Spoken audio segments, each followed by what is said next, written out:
വിശുദ്ധ മർക്കോസ് എഴുതിയ സുവിശേഷം അധ്യായം 4 21 മുതലുള്ള വാക്യങ്ങൾ. ദീപം മറച്ചു വയ്ക്കരുത്. അവൻ അവരോട് പറഞ്ഞു, വിളക്ക് കൊണ്ടുവരുന്നത് പറയുടെ കീഴിലോ കട്ടിലിൻ്റെ അടിയിലോ വയ്ക്കാനാണോ, പീഠത്തിന്മേൽ വയ്ക്കാനല്ലേ? വെളിപ്പെടുത്തപ്പെടാതെ മറഞ്ഞിരിക്കുന്ന ഒന്നുമില്ല, വെളിച്ചത്ത് വരാതെ രഹസ്യമായിരിക്കുന്നതും ഒന്നുമില്ല. കേൾക്കാൻ ചെവിയുള്ളവൻ കേൾക്കട്ടെ. അവൻ പറഞ്ഞു, നിങ്ങൾ ശ്രദ്ധിച്ചു കേൾക്കുവിൻ. നിങ്ങൾ അളക്കുന്ന അളവിൽ തന്നെ നിങ്ങൾക്കും അളന്നു കിട്ടും, കൂടുതലും ലഭിക്കും. ഉള്ളവന് നൽകപ്പെടും, ഇല്ലാത്തവനിൽ നിന്ന് ഉള്ളതുപോലും എടുക്കപ്പെടും. വിത്തിൻ്റെ ഉപമ. അവൻ പറഞ്ഞു, ദൈവരാജ്യം ഒരുവൻ ഭൂമിയിൽ വിത്ത് വിതയ്ക്കുന്നതിന് സദൃശം. അവൻ രാവും പകലും ഉറങ്ങിയും ഉണർന്നും കഴിയുന്നു. അവൻ അറിയാതെ തന്നെ വിത്തുകൾ പൊട്ടിമുളച്ച് വളരുന്നു. ആദ്യം ഇല, പിന്നെ കതിർ, തുടർന്ന് കതിരിൽ ധാന്യമണികൾ. ഇങ്ങനെ ഭൂമി ഫലം പുറപ്പെടുവിക്കുന്നു. ധാന്യം വിളയുമ്പോൾ കൊയ്ത്തിന് കാലമാകുന്നതുകൊണ്ട് അവൻ അരിവാൾ വയ്ക്കുന്നു. കടുകുമണിയുടെ ഉപമ. അവൻ വീണ്ടും പറഞ്ഞു, ദൈവരാജ്യത്തെ എന്തിനോട് താരതമ്യപ്പെടുത്തും? എന്ത് ഉപമ കൊണ്ട് അതിനെ വിശദീകരിക്കും? അതൊരു കടുകുമണിക്ക് സദൃശമാണ്. നിലത്ത് പാകുമ്പോൾ അത് ഭൂമിയിലുള്ള എല്ലാ വിത്തുകളെയുംകാൾ ചെറുതാണ്. എന്നാൽ പാകിക്കഴിയുമ്പോൾ അത് വളർന്ന് എല്ലാ ചെടികളെയുംകാൾ വലുതാവുകയും വലിയ ശാഖകൾ പുറപ്പെടുവിക്കുകയും ചെയ്യുന്നു. അങ്ങനെ ആകാശത്തിലെ പക്ഷികൾക്ക് അതിൻ്റെ തണലിൽ ചേക്കേറാൻ കഴിയുന്നു. അവർക്ക് മനസ്സിലാകും വിധം ഇത്തരം അനേകം ഉപമകളിലൂടെ അവൻ വചനം പ്രസംഗിച്ചു. ഉപമകളിലൂടെ അല്ലാതെ അവൻ അവരോട് സംസാരിച്ചിരുന്നില്ല. എന്നാൽ ശിഷ്യന്മാർക്ക് എല്ലാം രഹസ്യമായി വിശദീകരിച്ചു കൊടുത്തിരുന്നു. കടലിനെ ശാന്തമാക്കുന്നു. അന്ന് സായാഹ്നമായപ്പോൾ അവൻ അവരോട് പറഞ്ഞു, നമുക്ക് അക്കരയ്ക്ക് പോകാം. അവർ ജനക്കൂട്ടത്തെ വിട്ട് അവൻ ഇരുന്ന വഞ്ചിയിൽ തന്നെ അവനെ അക്കരയ്ക്ക് കൊണ്ടുപോയി. വേറെ വള്ളങ്ങളും കൂടെയുണ്ടായിരുന്നു. അപ്പോൾ ഒരു വലിയ കൊടുങ്കാറ്റുണ്ടായി. തിരമാലകൾ വഞ്ചിയിലേക്ക് ആഞ്ഞടിച്ച് കയറി. വഞ്ചിയിൽ വെള്ളം നിറഞ്ഞുകൊണ്ടിരുന്നു. യേശു അമരത്ത് തലയണ വെച്ച് ഉറങ്ങുകയായിരുന്നു. അവർ അവനെ വിളിച്ചുണർത്തി പറഞ്ഞു, ഗുരോ, ഞങ്ങൾ നശിക്കാൻ പോകുന്നു, നീ അത് ഗൗനിക്കുന്നില്ലേ? അവൻ ഉണർന്ന് കാറ്റിനെ ശാസിച്ചുകൊണ്ട് കടലിനോട് പറഞ്ഞു, അടങ്ങുക, ശാന്തമാവുക. കാറ്റ് ശമിച്ചു, പ്രശാന്തതയുണ്ടായി. അവൻ അവരോട് ചോദിച്ചു, നിങ്ങൾ ഭയപ്പെടുന്നത് എന്ത്? നിങ്ങൾക്ക് വിശ്വാസമില്ലേ? അവർ അത്യധികം ഭയന്ന് പരസ്പരം പറഞ്ഞു, ഇവൻ ആരാണ്? കാറ്റും കടലും പോലും ഇവനെ അനുസരിക്കുന്നല്ലോ. അധ്യായം 5. പിശാച് ബാധിതനെ സുഖപ്പെടുത്തുന്നു. അവർ കടലിൻ്റെ മറുകരയിൽ ഗരസേനരുടെ നാട്ടിലെത്തി. അവൻ വഞ്ചിയിൽ നിന്ന് ഇറങ്ങിയ ഉടനെ അശുദ്ധാത്മാവ് ബാധിച്ച ഒരുവൻ ശവകുടീരങ്ങൾക്കിടയിൽ നിന്ന് എതിരെ വന്നു. ശവകുടീരങ്ങൾക്കിടയിൽ താമസിച്ചിരുന്ന അവനെ ചങ്ങല കൊണ്ടുപോലും ബന്ധിച്ചിടാൻ കഴിഞ്ഞിരുന്നില്ല. പലപ്പോഴും അവനെ കാൽവിലങ്ങുകളാലും ചങ്ങലകളാലും ബന്ധിച്ചിരുന്നെങ്കിലും അവൻ ചങ്ങലകൾ വലിച്ചു പൊട്ടിക്കുകയും കാൽവിലങ്ങുകൾ തകർത്ത് കളയുകയും ചെയ്തിരുന്നു. അവനെ ഒതുക്കി നിർത്താൻ ആർക്കും കഴിഞ്ഞിരുന്നില്ല. രാപകൽ അവൻ കല്ലുകൾക്കിടയിലും മലകളിലുമായിരുന്നു. അവൻ അലറി വിളിക്കുകയും കല്ലുകൊണ്ട് തന്നെ മുറിപ്പെടുത്തുകയും ചെയ്തിരുന്നു. അകലെ വെച്ച് തന്നെ അവൻ യേശുവിനെ കണ്ട് ഓടി വന്ന് അവനെ പ്രണമിച്ചു. ഉച്ചത്തിൽ നിലവിളിച്ചുകൊണ്ട് അവൻ പറഞ്ഞു, മഹോന്നതനായ ദൈവത്തിൻ്റെ പുത്ര യേശുവേ, അങ്ങ് എൻ്റെ കാര്യത്തിൽ എന്തിനിടപെടുന്നു? ദൈവത്തെ കൊണ്ട് ആണയിട്ട് ഞാൻ അങ്ങയോട് അപേക്ഷിക്കുന്നു, അങ്ങെന്നെ പീഡിപ്പിക്കരുതേ. കാരണം അശുദ്ധാത്മാവേ, ആ മനുഷ്യനിൽ നിന്ന് പുറത്തു വരൂ എന്ന് യേശു ആജ്ഞാപിച്ചിരുന്നു. നിൻ്റെ പേരെന്താണ്? യേശു ചോദിച്ചു. അവൻ പറഞ്ഞു, എൻ്റെ പേര് ലെഗിയോൺ. ഞങ്ങൾ അനേകം പേരുണ്ട്. തങ്ങളെ ആ നാട്ടിൽ നിന്ന് പുറത്താക്കരുതേ എന്നവൻ കേണപേക്ഷിച്ചു. വലിയ ഒരു പന്നിക്കൂട്ടം മലയരികിൽ മേയുന്നുണ്ടായിരുന്നു. ഞങ്ങളെ ആ പന്നിക്കൂട്ടത്തിലേക്ക് അയക്കുക, ഞങ്ങൾ അവയിൽ പ്രവേശിച്ചു കൊള്ളട്ടെ എന്നവർ അപേക്ഷിച്ചു. അവൻ അനുവാദം നൽകി. അശുദ്ധാത്മാക്കൾ പുറത്തു വന്ന് പന്നിക്കൂട്ടത്തിൽ പ്രവേശിച്ചു. ഏകദേശം 2000 പന്നികളുണ്ടായിരുന്നു. അവ കിഴുക്കാൻ തൂക്കായ തീരത്തിലൂടെ പാഞ്ഞു ചെന്ന് കടലിൽ മുങ്ങിച്ചത്തു. പന്നികളെ മേയിച്ചുകൊണ്ടിരുന്നവർ ഓടിപ്പോയി നഗരങ്ങളിലും നാട്ടിൻപുറങ്ങളിലും വിവരമറിയിച്ചു. സംഭവിച്ചതെന്തെന്ന് കാണാൻ ജനങ്ങൾ വന്നുകൂടി. അവർ യേശുവിൻ്റെ അടുത്തെത്തി. ലെഗിയോൻ ആവേശിച്ചിരുന്ന പിശാച് ബാധിതൻ വസ്ത്രം ധരിച്ച് സുബോധത്തോടെ അവിടെ ഇരിക്കുന്നത് കണ്ടു.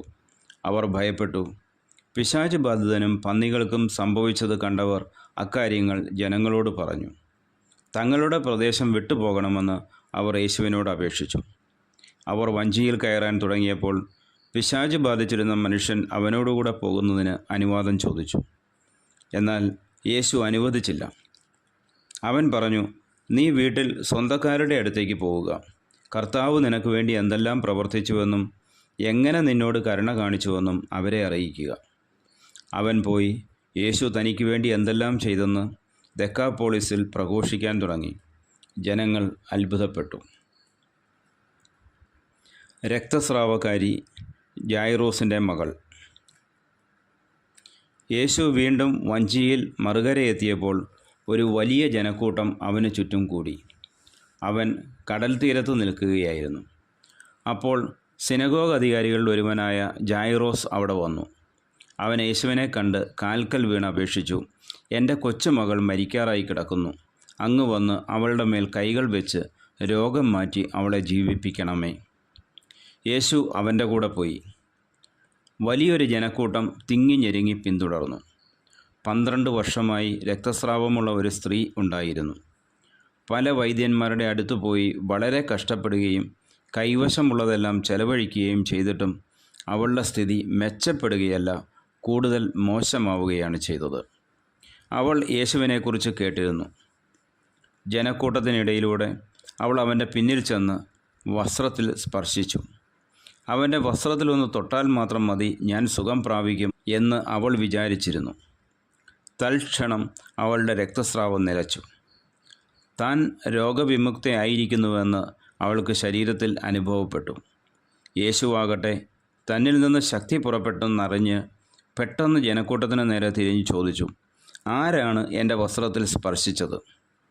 ശിഷ്യന്മാർ അവനോട് പറഞ്ഞു, ജനം മുഴുവൻ നിനക്ക് ചുറ്റും തിക്കിക്കൂടുന്നത് കാണുന്നില്ലേ? എന്നിട്ടും ആരാണ് എന്നെ സ്പർശിച്ചത് എന്ന് നീ ചോദിക്കുന്നുവോ? ആരാണത് ചെയ്തതെന്നറിയാൻ അവൻ ചുറ്റും നോക്കി.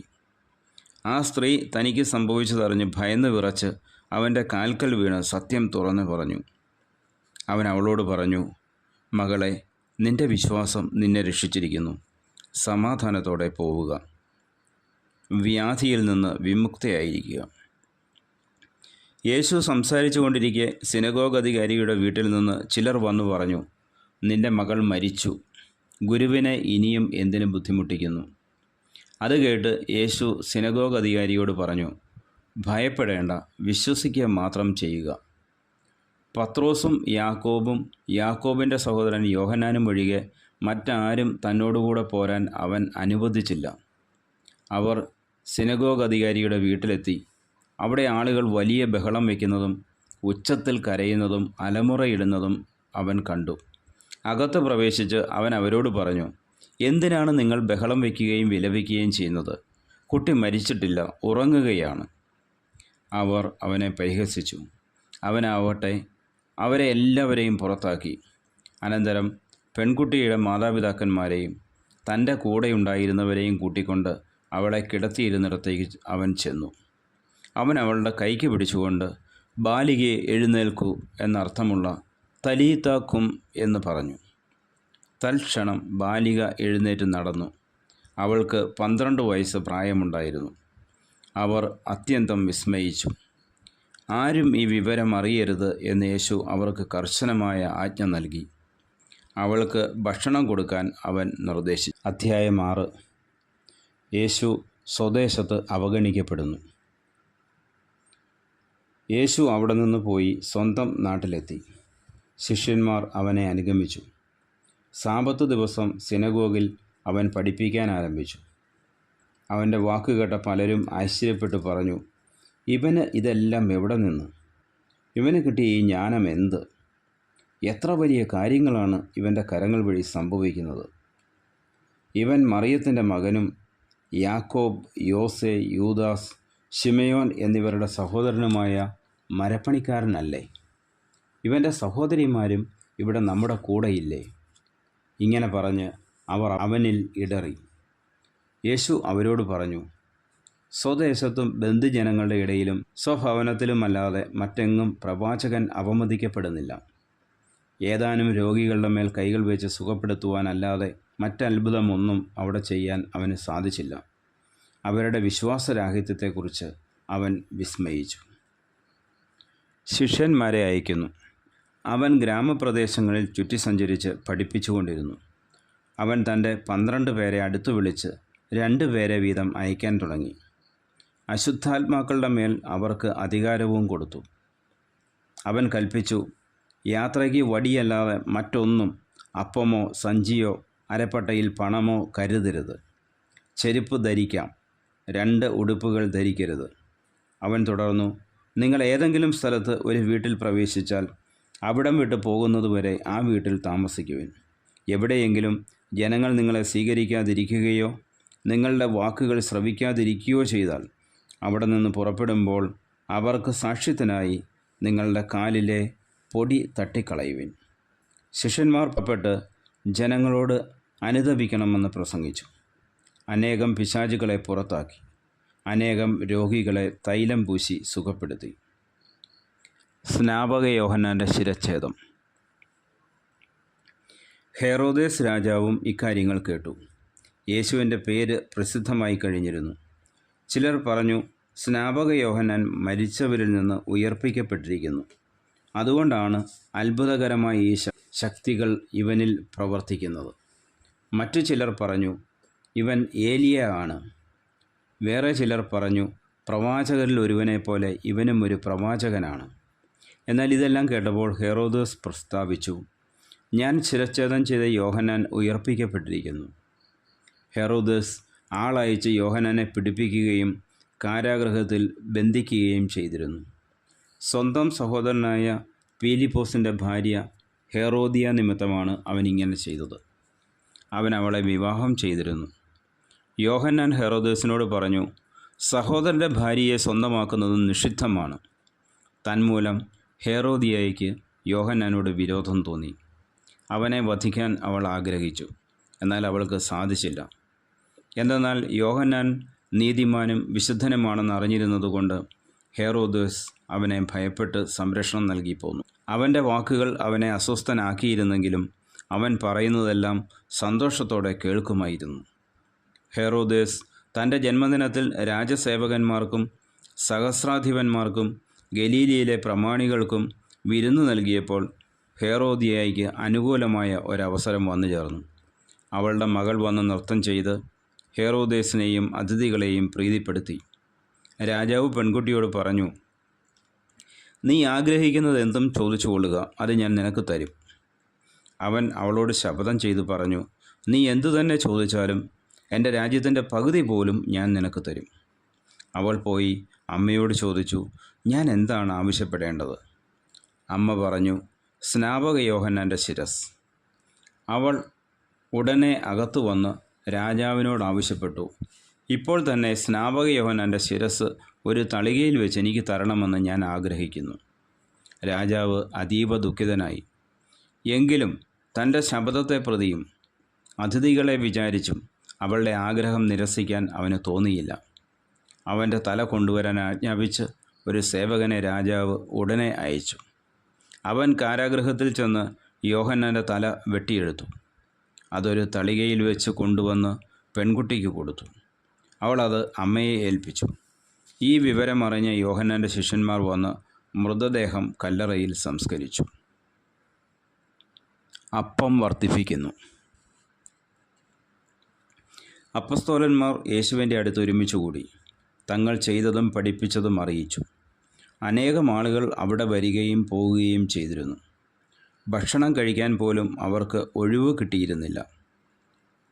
അതിനാൽ അവൻ പറഞ്ഞു, നിങ്ങളൊരു വിജന സ്ഥലത്തേക്ക് വരുവിൻ, അല്പം വിശ്രമിക്കാം. അവർ വഞ്ചിയിൽ കയറി ഒരു വിജന സ്ഥലത്തേക്ക് പോയി. പലരും അവരെ കാണുകയും തിരിച്ചറിയുകയും ചെയ്തു. എല്ലാ പട്ടണങ്ങളിൽ നിന്ന് ജനങ്ങൾ കരവഴി ഓടി അവർക്ക് മുമ്പേ അവിടെ എത്തി.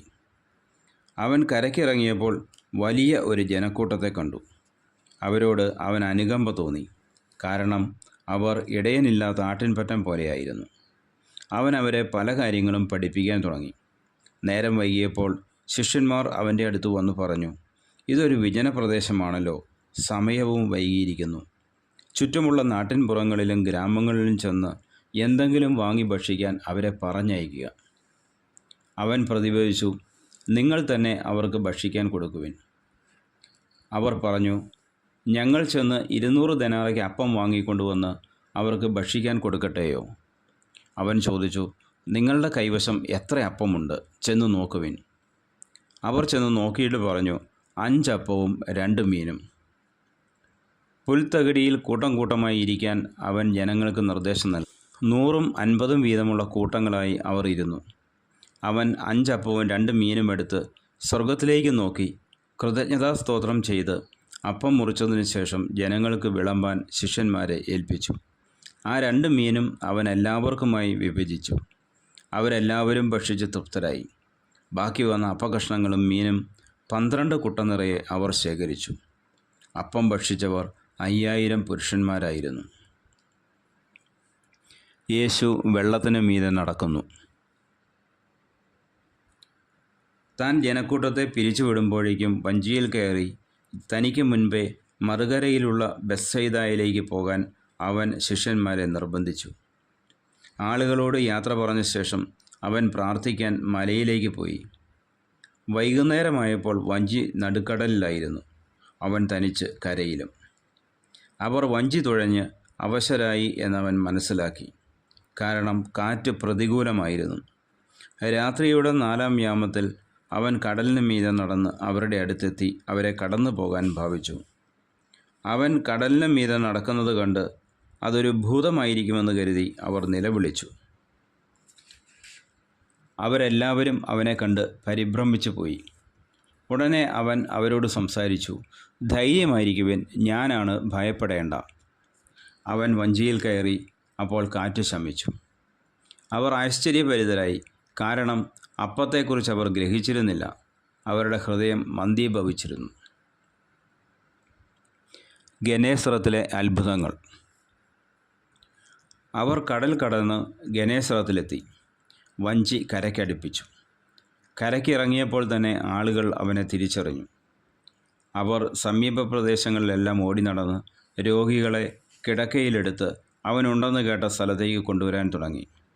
ഗ്രാമങ്ങളിലോ നഗരങ്ങളിലോ നാട്ടിൻപുറങ്ങളിലോ അവൻ ചെന്നിടത്തൊക്കെ ആളുകൾ രോഗികളെ കൊണ്ടുവന്ന് പൊതുസ്ഥലങ്ങളിൽ കിടത്തിയിരുന്നു. അവൻ്റെ വസ്ത്രത്തിൻ്റെ വെളുമ്പിലെങ്കിലും സ്പർശിക്കാൻ അനുവദിക്കണമെന്ന് അവർ അപേക്ഷിച്ചു. അവരെല്ലാവരും സുഖം പ്രാപിക്കുകയും ചെയ്തു. അധ്യായം 7. പാരമ്പര്യത്തെക്കുറിച്ച് തർക്കം. ഫരിസയരും ജെറുസലേമിൽ നിന്ന് വന്ന ചില നിയമജ്ഞരും യേശുവിന് ചുറ്റും കൂടി. അവൻ്റെ ശിഷ്യന്മാരിൽ ചിലർ കൈ കഴുകി ശുദ്ധി വരുത്താതെ ഭക്ഷണം കഴിക്കുന്നത് അവർ കണ്ടു.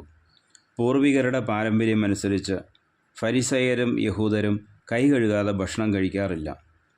പൊതുസ്ഥലത്തു നിന്ന് വരുമ്പോഴും ദേഹശുദ്ധി വരുത്താതെ അവർ ഭക്ഷണം കഴിക്കുകയില്ല. കോപ്പകളുടെയും കലങ്ങളുടെയും ഓട്ടുപാത്രങ്ങളുടെയും ക്ഷാളനം തുടങ്ങി മറ്റ് പല പാരമ്പര്യങ്ങളും അവർ അനുഷ്ഠിച്ചു പോന്നു. ഫരിസയരും നിയമജ്ഞരും അവനോട് ചോദിച്ചു, നിന്റെ ശിഷ്യന്മാർ പൂർവികരുടെ പാരമ്പര്യത്തിന് വിപരീതമായി അശുദ്ധമായ കൈകൊണ്ട് ഭക്ഷിക്കുന്നത് എന്ത്?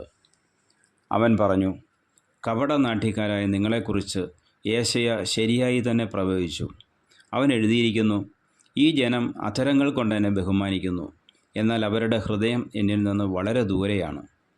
വ്യർത്ഥമായി അവർ എന്നെ ആരാധിക്കുന്നു.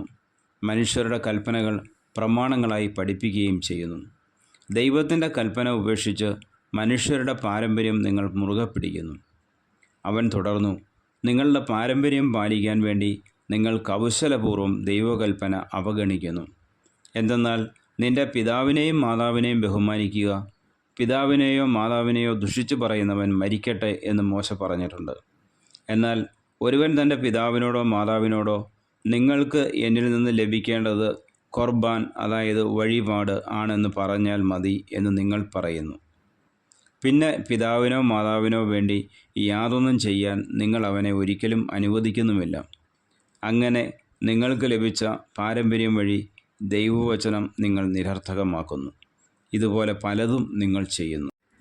നമ്മുടെ കർത്താവായ മിശിഹായ്ക്ക് സ്തുതി.